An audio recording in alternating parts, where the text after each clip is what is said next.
Welcome to 1960s, Cuba, an island caught between revolution and repression.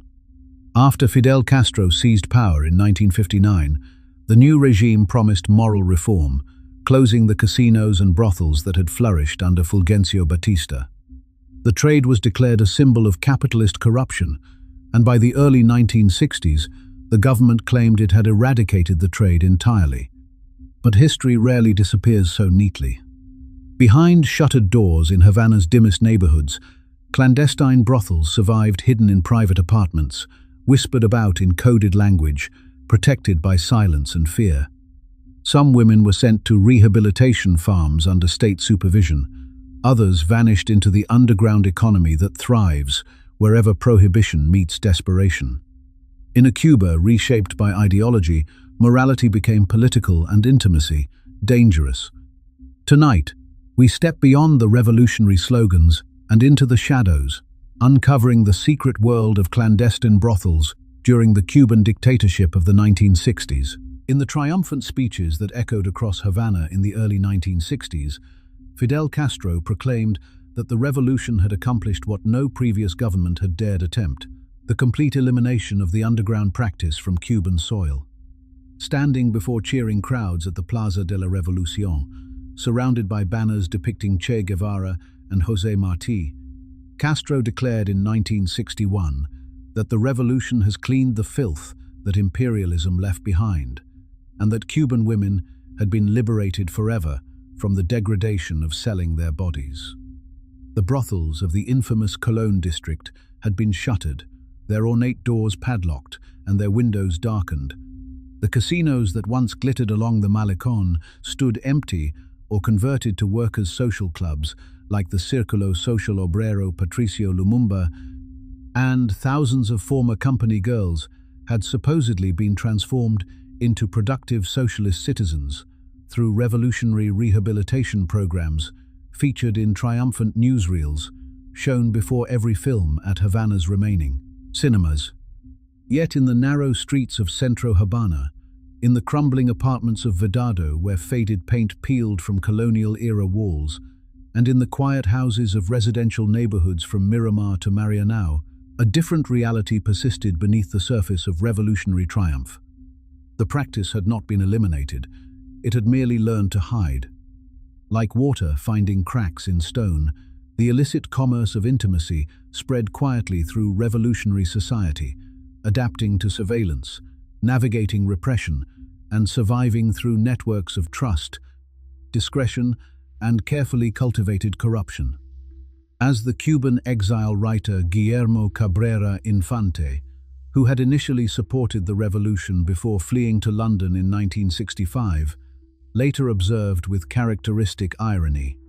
Castro promised to eliminate the illicit trade, and he succeeded, in the same way that closing your eyes eliminates the sun.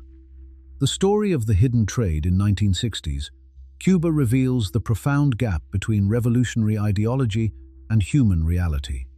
between the official narrative of moral transformation and the desperate calculations of women struggling to survive in a society that could not acknowledge their existence.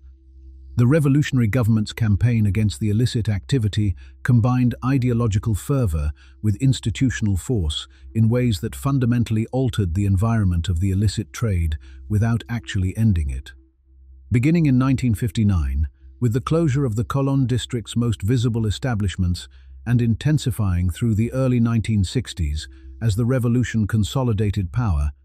authorities implemented a multi-pronged approach that sought to simultaneously rehabilitate willing participants and punish those who resisted transformation. The Ministry of Interior, known by its Spanish acronym MININT, and housed in the imposing former headquarters of the secret police at Avenida Salvador Allende in Centro Habana, operated under the direction of Ramiro Valdez Menendez, a veteran of the Moncada attack and the Granma expedition, who would become one of the most feared figures in revolutionary Cuba.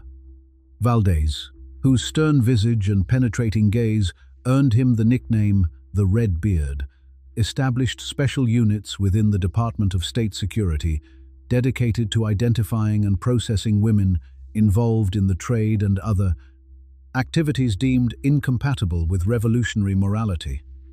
These units, staffed by young officers who had often come from the Student Revolutionary Directorate or the July 26 movement, conducted sweeps through former red light districts like Colón, San Isidro, and the waterfront areas near the Havana docks, raiding suspected locations at dawn when occupants were most likely to be present, interrogating women found in compromising circumstances, and compiling detailed files on anyone associated with the pre-revolutionary illicit industry. The interrogations occurred at police stations throughout Havana, including the notorious G2 headquarters at Villa Marista in the Vibora district, a former Catholic school that had been converted into a detention and interrogation center whose very name became synonymous with fear. Methods ranged from gentle persuasion by female officers trained to appeal to women's revolutionary consciousness to psychological pressure, including sleep deprivation and isolation, to explicit threats of imprisonment at facilities like the women's prison at Guanabacoa, where conditions remained notoriously brutal despite revolutionary promises of prison reform. Women identified as company girls faced a stark choice presented in language that offered no middle ground: accept rehabilitation and submit to the revolution's program of moral transformation, embracing a new identity as a productive socialist citizen, or face consequences that could include forced labor at agricultural installations, imprisonment for indeterminate periods under charges of social dangerousness or social death through public denunciation at neighborhood assemblies called actos de repudio, where one's own neighbors would be mobilized to condemn deviant behavior. The re-education programs that formed the centerpiece of the government's moral reform campaign operated from facilities scattered across the island, each designed to transform wayward women into proper revolutionary citizens through a combination of education, labor, and ideological instruction that drew on both Marxist theory and Catholic traditions of penitential reformation. The School for Revolutionary Instruction at Rancho Boyeros, located near José Martí International Airport on the outskirts of Havana, served as the flagship institution, processing hundreds of women in its first years of operation in facilities that had previously housed a technical school. Women arrived, sometimes voluntarily, responding to revolutionary appeals broadcast on Radio Rebelda and published in the newspaper Revolución, and sometimes under coercion following arrest or family pressure. They were housed in dormitory-style barracks, where they rose at 6 in the morning for calisthenics, led by physical education instructors from the National Institute of Sports, spent hours in literacy classes using the revolutionary primer Alphabeticemos, with its famous slogan, "To be cultured is the only way to be free," attended political seminars on Marxism, Leninism, and Cuban history, and worked in attached workshops learning skills like sewing on Soviet-made machines, typing on imported Czech typewriters, and basic industrial assembly tasks that might prepare them for factory employment. Additional facilities operated at the America Libre School in Santa Clara, the Celia Sanchez Mandule Center in Santiago de Cuba, and smaller installations in Camagüey, Holguín, and Pinar del Rio,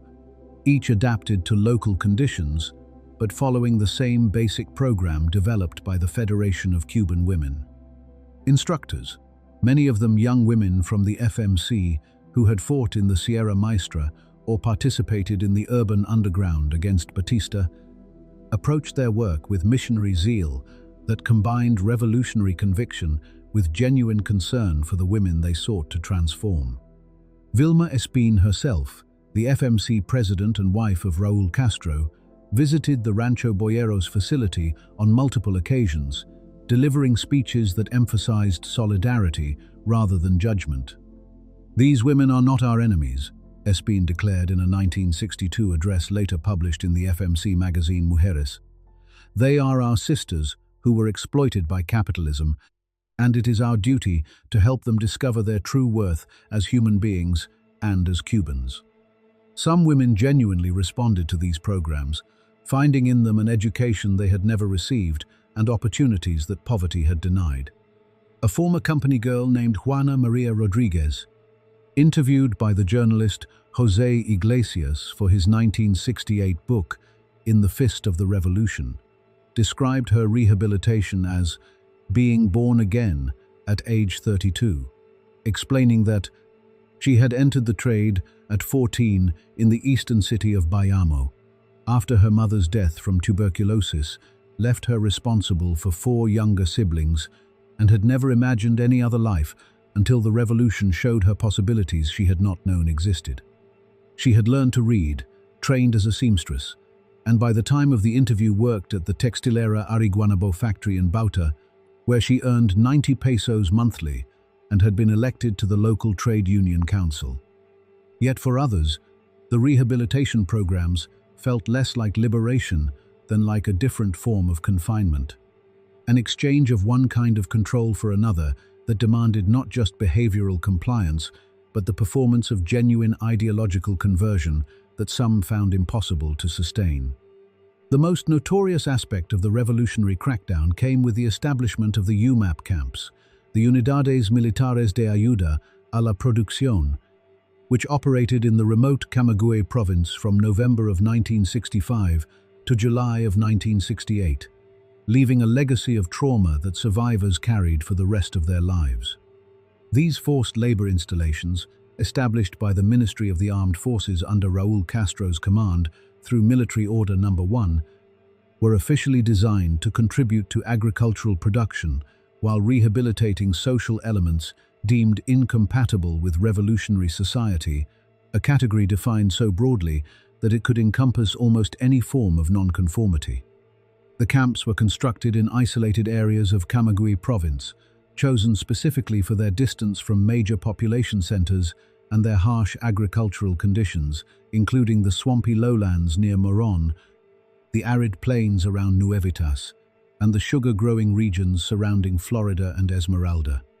Approximately 25,000 to 30,000 Cubans passed through the UMAP system during its nearly 3 years of operation, including homosexuals identified through police surveillance and neighborhood denunciations, Jehovah's Witnesses, who refused military service on religious grounds, Catholics and Protestants who maintained active religious practice despite official discouragement, young men with long hair or unconventional dress labeled as hippies or antisocial elements, political dissidents who had not committed offenses serious enough to warrant formal imprisonment, and women accused of illicit activity, promiscuity, or what authorities vaguely termed improper conduct. The camps bore names that sounded almost bucolic, like La Violeta, Caonao, Colombia, Cerro Redondo, Managua, and the notorious El Baga, but conditions within them were deliberately harsh, designed to break resistance through exhaustion and deprivation.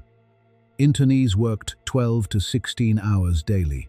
cutting sugarcane with machetes in temperatures exceeding 100 degrees Fahrenheit, receiving minimal water breaks, and facing punishment for failing to meet production quotas that were set deliberately high.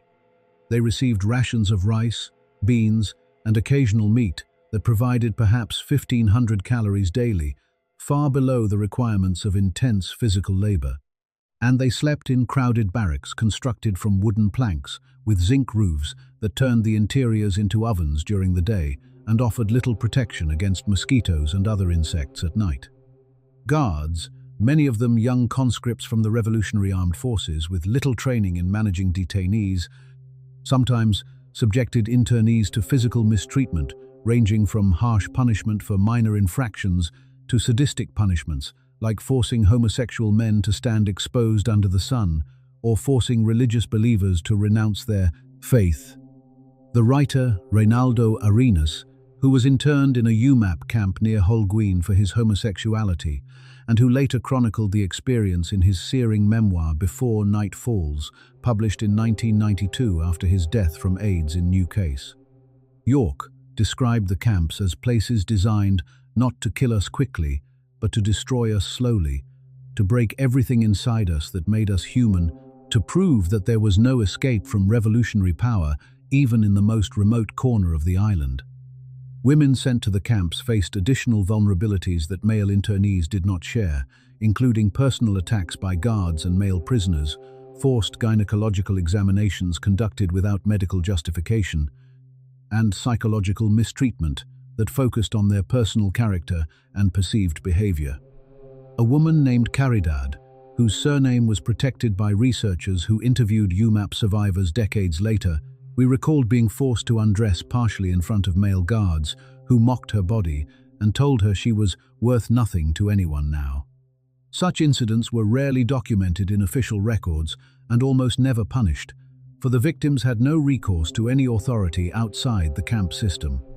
The UMAP camps were eventually closed in July of 1968, following international criticism from organizations including Amnesty International, protests from prominent Cuban intellectuals like the poet Gilberto Padilla and the filmmaker Tomás Gutiérrez Alea, and quiet pressure from Soviet advisors who found the camps an embarrassment to socialist internationalism. Fidel Castro himself, in a rare acknowledgement of error, admitted in a 1992 interview with the Nicaraguan revolutionary Tomás Borges that there were moments of great injustice, and if someone has to assume responsibility, I assume mine.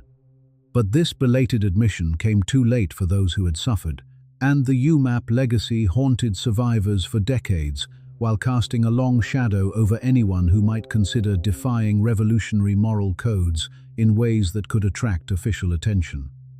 The surveillance apparatus that monitored Cuban society reached into every neighborhood, every workplace, and virtually every home through the Committees for the Defense of the Revolution. The grassroots organizations that Castro had established on September 28, 1960, in a speech delivered from the balcony of the former presidential palace, now the Museum of the Revolution. The date was significant. Castro announced the formation of the CDRs in response to a series of bombing raids by exile pilots flying from bases in Florida and Central America,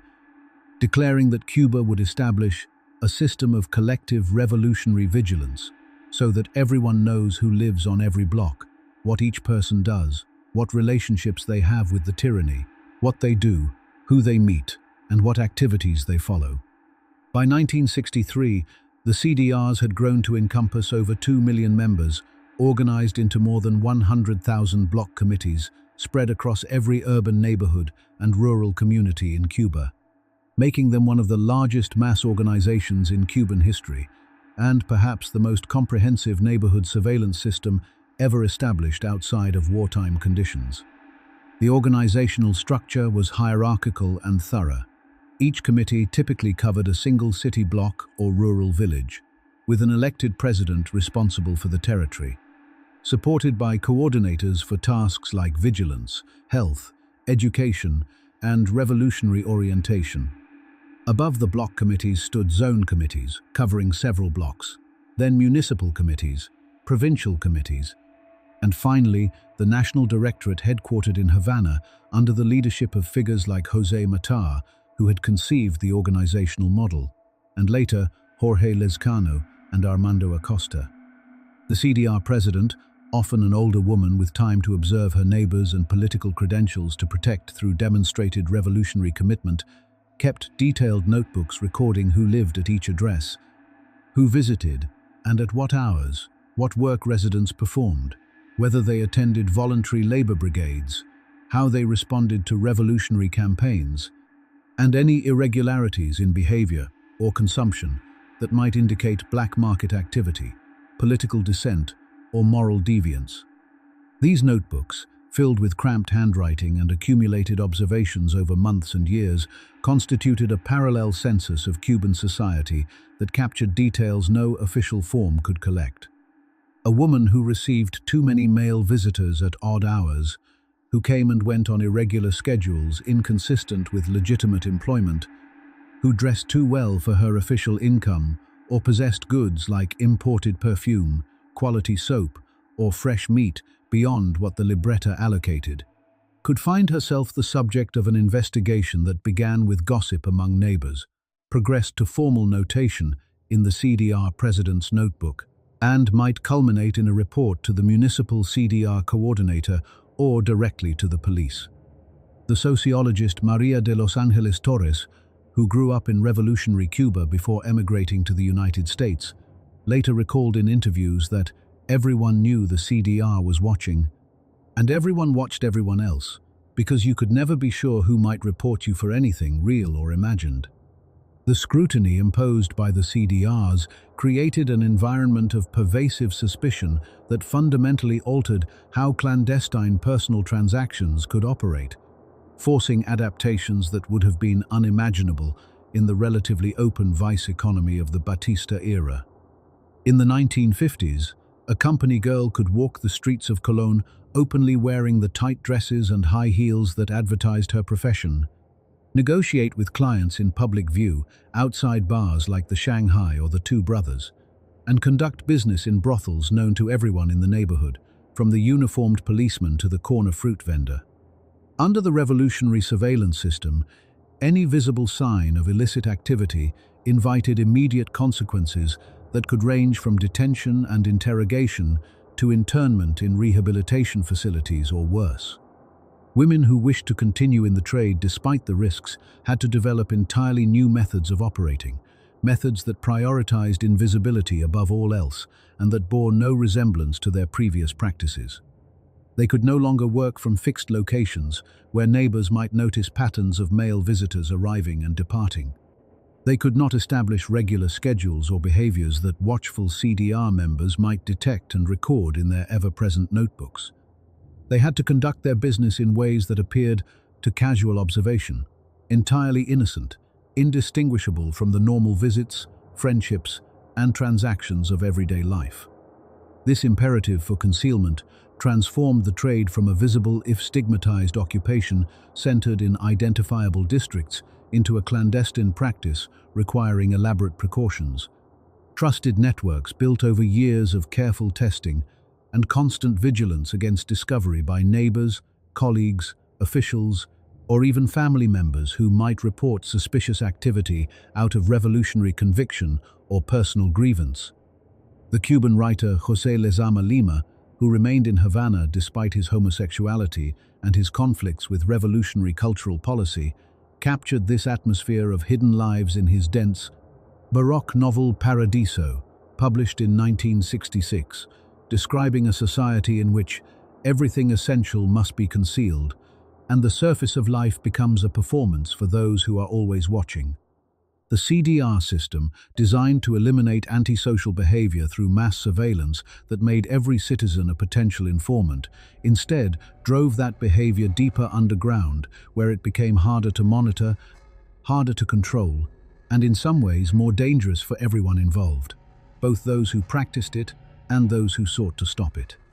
The economic conditions that followed the revolution provided the underlying pressure that sustained the underground activity despite every effort at eradication, creating material desperation that no amount of ideological instruction could overcome. The American embargo, initially imposed through executive order under President Eisenhower in October of 1960, and expanded to a near-total blockade by President Kennedy in February of 1962 under the Trading with the Enemy Act, cut Cuba off from its traditional trading partner and source of consumer goods virtually overnight in what economists later calculated as one of the most severe economic disruptions in modern history. Before the revolution, approximately 70% of Cuban imports had come from the United States, just 90 miles across the Florida Straits, including machinery and spare parts for the American-made equipment that ran Cuban industry, medicine and medical supplies that Cuban pharmaceutical production could not replace, and food products, from wheat flour to canned goods, that Cuban agriculture had never developed to produce domestically. The embargo forced a rapid and painful reorientation toward the Soviet bloc that began with the first Soviet-Cuban trade agreement signed by Anastas Mikoyan in February of 1960. But the transition was neither smooth nor complete, for Soviet goods often arrived late, failed to match Cuban needs or climate conditions, and came with their own political conditions that limited Cuban autonomy. Soviet ships took 2 to 3 weeks to cross the Atlantic from Baltic or Black Sea ports, compared to the overnight delivery possible from American suppliers, and they carried goods that often failed to match Cuban specifications. Heavy wool clothing designed for Russian winters, agricultural equipment unsuited to tropical conditions, canned foods unfamiliar to Cuban palates. The gleaming American automobiles that filled Havana's streets, the Chevrolets and Fords and Buicks that had made the city famous for its automotive elegance, began their long transformation into the patched-together relics held together with wire, prayers, and ingenious substitutions that would become symbols of Cuban ingenuity and deprivation for decades to come. Consumer goods of every kind became scarce, from clothing and shoes to soap, toothpaste, and cooking oil, creating shortages that affected every aspect of daily life. The journalist Lee Lockwood, who spent extended periods in Cuba during the 1960s and published his observations in Castro's Cuba, Cuba's Fidel, described visiting Havana stores where the shelves were nearly empty, and what remained was often of such poor quality that even desperate shoppers left it untouched. The rationing system established in March of 1962, administered through the Libreta de Abastecimiento that assigned each family a monthly allotment of basic goods, guaranteed survival but little more, providing enough calories to prevent starvation, but not enough variety or quantity to satisfy normal human appetites or needs. Meat was limited to 3/4 of a pound per person weekly when available, and often the weekly allocation went unmet for months at a time. Milk was reserved for children under 7 and adults over 65, leaving those in between to seek alternatives. Items like butter, real coffee rather than the chicory substitutes that became standard, cooking oil, and beer became luxuries rationed on schedules that varied according to supply, appearing briefly in bodegas before disappearing for weeks or months.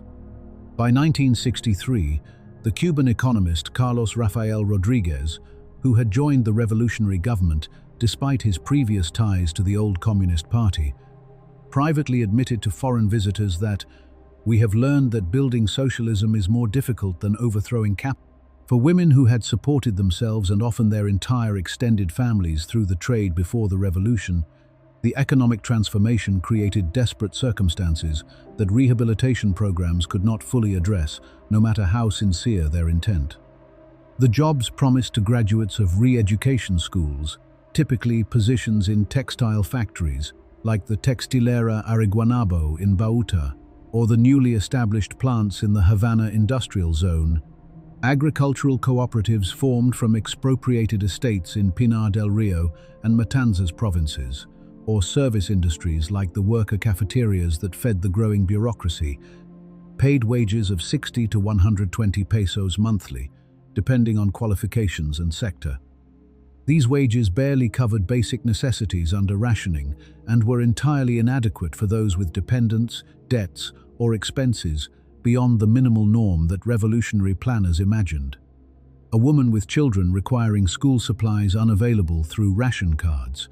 with elderly parents requiring medicine that the health system could not provide reliably, with a sick relative needing food supplements like eggs or fresh vegetables that appeared only sporadically in the bodegas,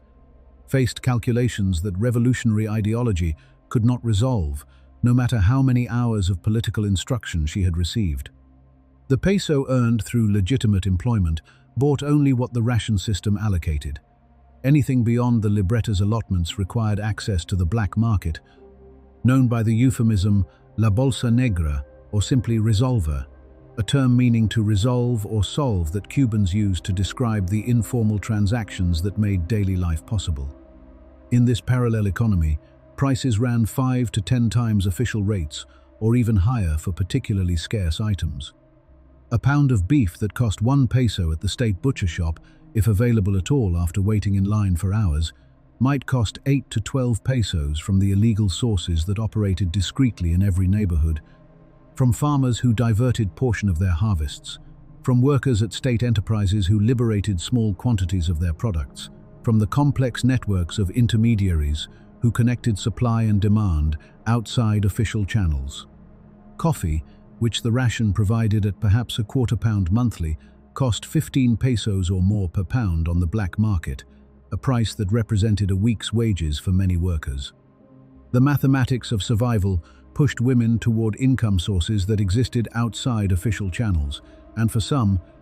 the skills and contacts developed through previous informal activity offered the most viable option available. the quickest path to the cash that could purchase what the revolutionary economy failed to provide. The clandestine brothels that emerged in 1960s, Cuba bore little resemblance to the established houses of the Colón district that foreign visitors and moralists had condemned during the Batista era. There were no red lights glowing in doorways, no doormen in suits standing watch at entrances, no visible signs of commercial activity that might attract attention from vigilant neighbors or passing patrol cars. Instead, the underground practice relocated to private homes, indistinguishable from any other residence on their blocks, scattered apartments, rented under pretexts, having nothing to do with their actual use, and networks of trusted contacts that operated through personal introduction rather than public advertisement of any kind. A typical operation might center on a woman who had worked in the trade before the revolution, who had perhaps passed through rehabilitation programs and officially reformed, but who now maintained a small apartment in a relatively anonymous neighborhood like La Víbora, Santos Suárez, or the working-class district of Luyano, areas far enough from tourist zones along the Malecón and diplomatic residences in Miramar to avoid intensive surveillance, but close enough to Havana's center to be accessible through the bus routes that still functioned. The apartment would be modest, unremarkable, furnished with the standard revolutionary issue furniture available at the state stores: a bed, a wardrobe, a small table, perhaps a radio that tuned to Radio Rebelda or CMBF Radio Musical to provide cover noise. She might receive clients only by referral, a chain of trust that required any new contact to be vouched for by someone already known and tested over time. A first introduction might come through a mutual acquaintance who had known both parties for years, who could guarantee that neither was an informant, a police agent, or merely careless enough to talk about activities that required absolute discretion. Appointments would be made through intermediaries, often using code words or signals that appeared innocent to anyone overhearing.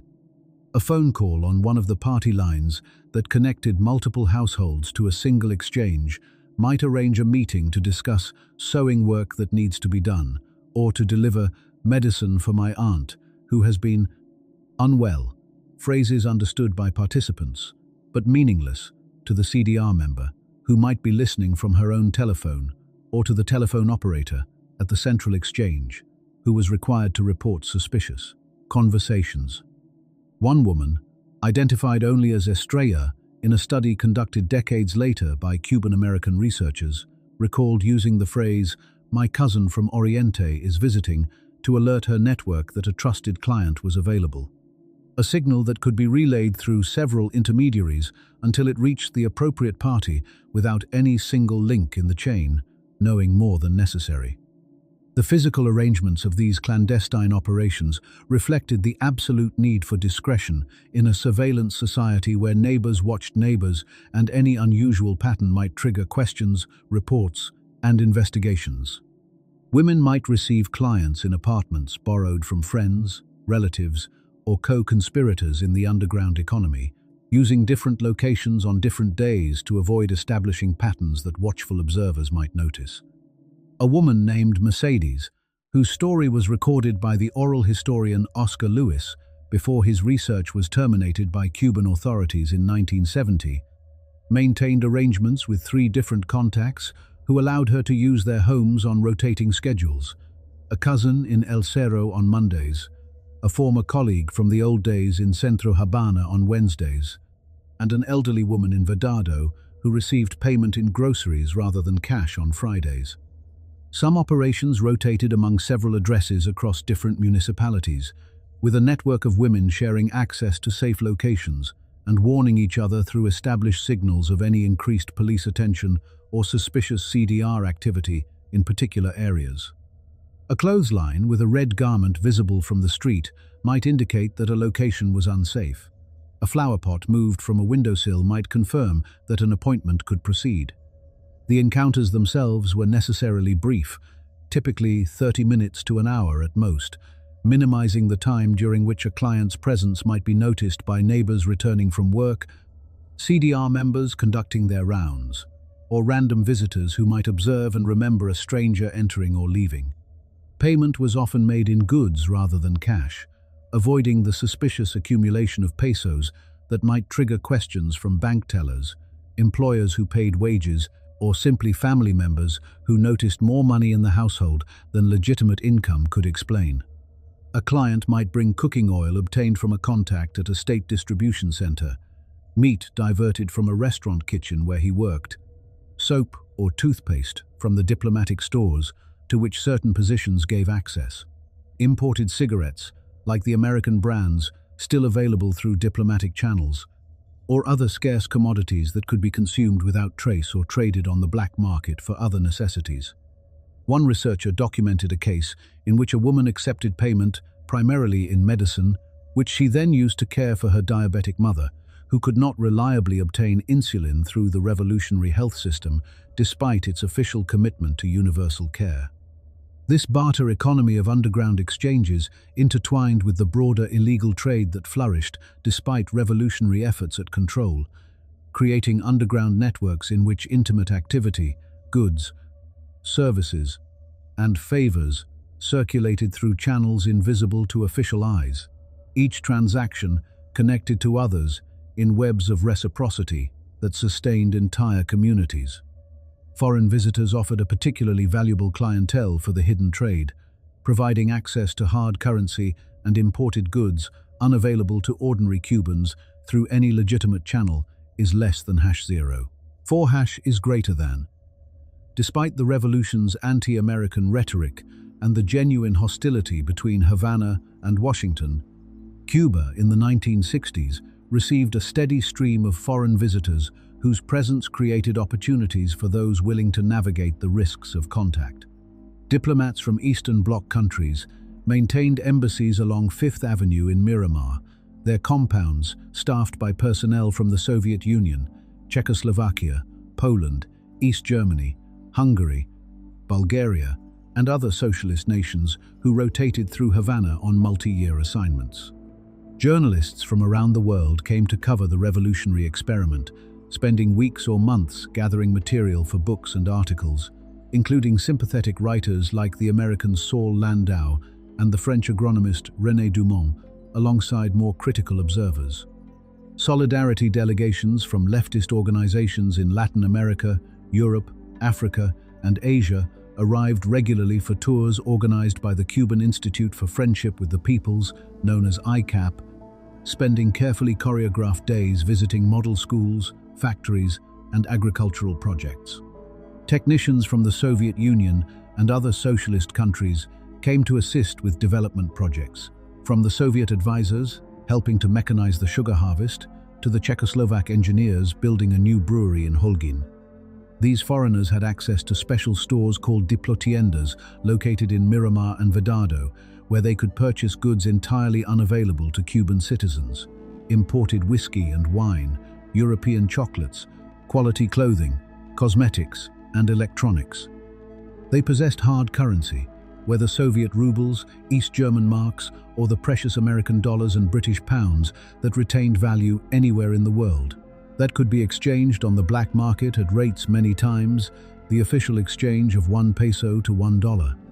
A relationship with a foreign visitor, even a brief encounter, might yield coffee, chocolate, French perfume, nylon stockings unavailable since the American embargo, or cash in convertible currency that could purchase almost anything available through underground channels.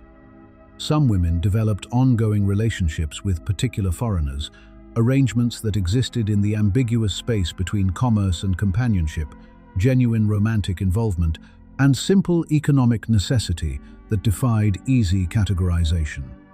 A Cuban woman seen regularly with a Soviet engineer working at a construction project or an East German diplomat assigned to the embassy might be his official translator provided by the State Protocol Office, his girlfriend whom he had met at a cultural event, or his paid companion whose services he compensated with goods and money. Often the distinction mattered less than the practical benefits the relationship provided to both parties: companionship and intimacy for the foreigner, far from home, economic resources, and perhaps a glimpse of a wider world for the Cuban woman who might never otherwise leave the island. These arrangements were not without risk. for the Cuban security services monitored contacts between citizens and foreigners with particular attention, but the potential rewards justified the dangers for those with few other options.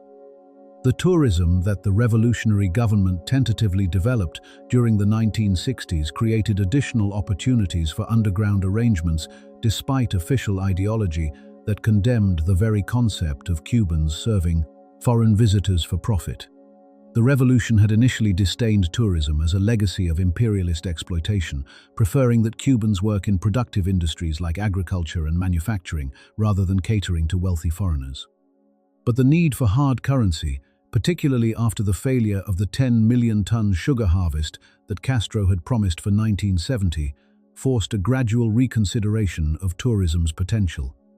The Hotel Habana Libre, formerly the Havana Hilton and the tallest building in the Caribbean when it opened in March of 1958, had been nationalized in the revolution's early days and continued to receive foreign guests as a showcase of revolutionary hospitality. Its casino floor converted to conference rooms, while its restaurants and bars served the diplomatic corps, visiting delegations, and the few tourists who still made their way to Cuba despite American travel restrictions. The Hotel Nacional, the colonial revival landmark overlooking the Malecón, where gangsters had once counted their casino profits, operated similarly as a symbol of revolutionary continuity and change. Its elegant lobby still featuring the original mahogany furniture, while portraits of revolutionary heroes replaced the old photographs of American celebrities.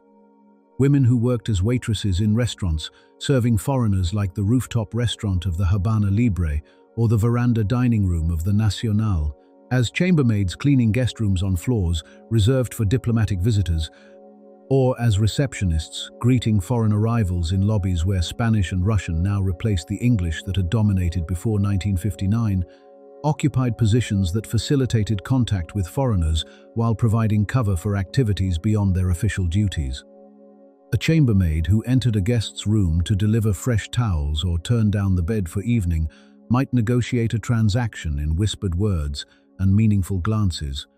A waitress who served a diplomat at the hotel restaurant might arrange a subsequent encounter through a note slipped beneath a coffee cup or a murmured suggestion while describing the menu. The lobby bars of major hotels became sites of discreet negotiation, where observant participants could identify potential contacts. Foreign men sitting alone who seemed receptive to company, Cuban women whose lingering presence and careful attention suggested availability for the right offer. These women learned to identify potential clients through subtle signals, maintaining eye contact slightly longer than professional courtesy required, positioning themselves near tables where unaccompanied foreigners sat, responding to tentative approaches with warmth that encouraged further conversation. They conducted negotiations in the brief moments of legitimate contact that their employment provided, avoiding anything explicit that might be overheard by supervisors, colleagues, or the security personnel who monitored foreign visitors in all hotels of significance. They arranged meetings in locations away from the hotel where their activities would not compromise their employment, rented rooms in residential neighborhoods, apartments belonging to trusted contacts, or occasionally the homes of clients themselves who might be renting houses in Miramar under diplomatic arrangements that included domestic privacy. The hotel economy of the hidden trade required different skills than street solicitation in the old Colón district, including foreign language ability in Russian, French, or the English that was no longer officially favored but remained useful with visitors from neutral countries, knowledge of international social customs that governed interaction between service workers and guests, and the capacity to maintain a double identity as both revolutionary worker, fulfilling state quotas, and underground companion, operating entirely outside official recognition. The survival of the underground practice under revolutionary conditions depended crucially on the corruption and complicity of local officials who were theoretically responsible for enforcing its elimination, but who faced their own economic pressures and human limitations. A CDR president who received regular payments, gifts of scarce goods like quality soap, cooking oil, or coffee, or occasionally services herself might develop selective blindness regarding certain activities in her territory, discovering that her attention was required elsewhere, precisely when it might otherwise have noticed patterns of visitors at a particular address. A police officer responsible for a particular district, earning perhaps 150 pesos monthly while supporting a family with needs that his salary could not meet, might accept monthly contributions in cash or goods in exchange for advance warning of planned raids, investigations focusing on other neighborhoods, or simply a willingness to attribute suspicious activity to innocent explanations. Low-level functionaries in the Ministry of Interior, clerks processing reports and typists transcribing interrogation summaries, might lose paperwork that had been filed against particular individuals, delay investigations that might otherwise have proceeded quickly, or provide information about surveillance operations, planned sweeps, or denunciations received from CDR sources for appropriate compensation.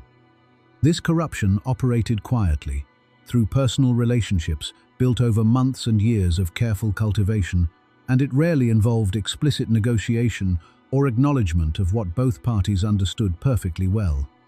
A woman engaged in those involved in the hidden trade might simply ensure that her CDR president received occasional gifts of soap or cooking oil, delivered with expressions of neighborly goodwill and gratitude for the committees. Important work might offer small favors to the local policeman's wife that created feelings of obligation and personal connection, might cultivate relationships with minor officials through entirely legitimate means that created reservoirs of goodwill upon which she could draw when necessity required. The corruption was not centrally organized or openly acknowledged. No one spoke of bribes or protection payments in explicit terms that might be overheard or recorded. It emerged organically from the gap between revolutionary expectations and human reality, from the fact that officials themselves struggled with shortages, desired goods the system could not provide, and might welcome supplements to their official income that asked only discretion rather than active criminality. The anthropologist Oscar Lewis, who conducted extensive research in Cuba between 1968 and 1970, before authorities expelled him for gathering information deemed politically sensitive, documented numerous cases of such arrangements in his field notes, observing that the revolutionary state demanded behaviors that human beings could not sustain, and in the gap between demand and capability, older forms of accommodation inevitably emerged. The contradiction between revolutionary morality and economic reality created psychological tensions that affected everyone involved in the underground illicit trade, producing forms of cognitive dissonance that required constant management. Women who engaged in the underground practice often genuinely believed in revolutionary ideals, while simultaneously violating them out of economic necessity that no amount of conviction could overcome. They might attend CDR meetings, raising their hands to vote for resolutions condemning antisocial behavior, volunteer for revolutionary activities like vaccination campaigns, literacy brigades, and guard duty against counter-revolutionary infiltration, participate in the annual sugar harvests that mobilized urban workers for agricultural labor, and sincerely support the government that would imprison them if their secret lives were discovered. This compartmentalization required constant performance, the maintenance of a public identity entirely consistent with revolutionary expectations, alongside a hidden identity that existed only in private spaces known to a small circle of trusted individuals who themselves led similarly divided lives. The psychological burden of this double existence, the constant vigilance against exposure that could never be relaxed, the fear of denunciation that accompanied every knock at the door and every unexpected question, and the shame of engaging in activities condemned by an ideology one might genuinely believe and a revolution one might genuinely support, left marks that survivors later described as a form of internal exile within their own lives. The Cuban psychologist Mercedes Cross Sandoval, who emigrated to the United States in 1960 and later conducted research on Cuban exiles, observed that many women who had engaged in clandestine activities under the revolution exhibited symptoms consistent with chronic stress and dissociative adaptation, learned patterns of separating different aspects of identity that persisted long after the original necessity had passed. One woman, interviewed decades later by researchers studying the period, explained that she had lived two lives in one body, and sometimes I forgot which one was real, waking each morning uncertain which person she would need to be that day, carrying both identities simultaneously in ways that eventually made neither feel entirely authentic. The women who navigated this underground economy developed survival strategies adapted to their specific circumstances, the particular risks they faced, and the resources they could mobilize, creating informal knowledge systems that were passed from experienced practitioners to newcomers through networks of trust and mutual dependence, is less than #0. 4# is greater than sum, worked only intermittently, engaging in occasional transactions when economic pressure became unbearable through a family crisis, an unexpected expense, a period when rations fell particularly short, and withdrawing into legitimate work when the immediate emergency passed and the additional risk no longer seemed justified. Others maintained steady practices that provided regular income while carefully managing risk through extreme discretion, limited clientele of tested and trusted individuals, and elaborate precautions that governed every aspect of their activities, from initial contact to final payment. Networks of mutual protection emerged among women who knew each other's secrets, creating informal support systems that provided warnings about police activity, safe locations for encounters when usual arrangements fell through, care for children during hours when mothers were occupied, and assistance in emergencies that ranged from hiding belongings during unexpected searches to providing alibis for absences that might otherwise require explanation. If one woman faced investigation, others in her network might hide her belongings that could provide evidence, offer false testimony about her whereabouts on particular occasions, or temporarily shelter her children while she dealt with authorities who might use family pressure to compel cooperation. These networks operated on absolute trust, for a single betrayal could destroy not just one woman but everyone connected to her, pulling on threads of association that could unravel entire communities of mutual dependence. The solidarity that developed among clandestine company girls represented an underground sisterhood that existed entirely outside revolutionary institutions, like the Federation of Cuban Women that claimed to represent all Cuban. Women's interests, a parallel social structure created by and for women whose survival depended on remaining invisible to the official society that surrounded them. The novelist Zoe Valdez, who grew up in revolutionary Cuba and later wrote extensively about the hidden dimensions of Cuban life in works like Yocandra in the Paradise of Nada, captured something of this world in her fiction, describing women who learned to trust only those who had as much to lose as they did, because shared vulnerability was the only foundation strong enough to build upon. In the shadows of revolutionary Havana, while speeches echoed from the balconies of Fidel Castro, another story unfolded behind closed curtains and coded knocks. The 1960s promised moral renewal, yet secrecy replaced neon lights and fear replaced open vice. What was declared erased did not vanish, it adapted, whispered, survived. History reminds us that repression often drives reality underground. As George Orwell once wrote, "The further a society drifts from truth, the more it will hate those who speak it." In Cuba's hidden rooms, truth lived in silence. Thank you for watching.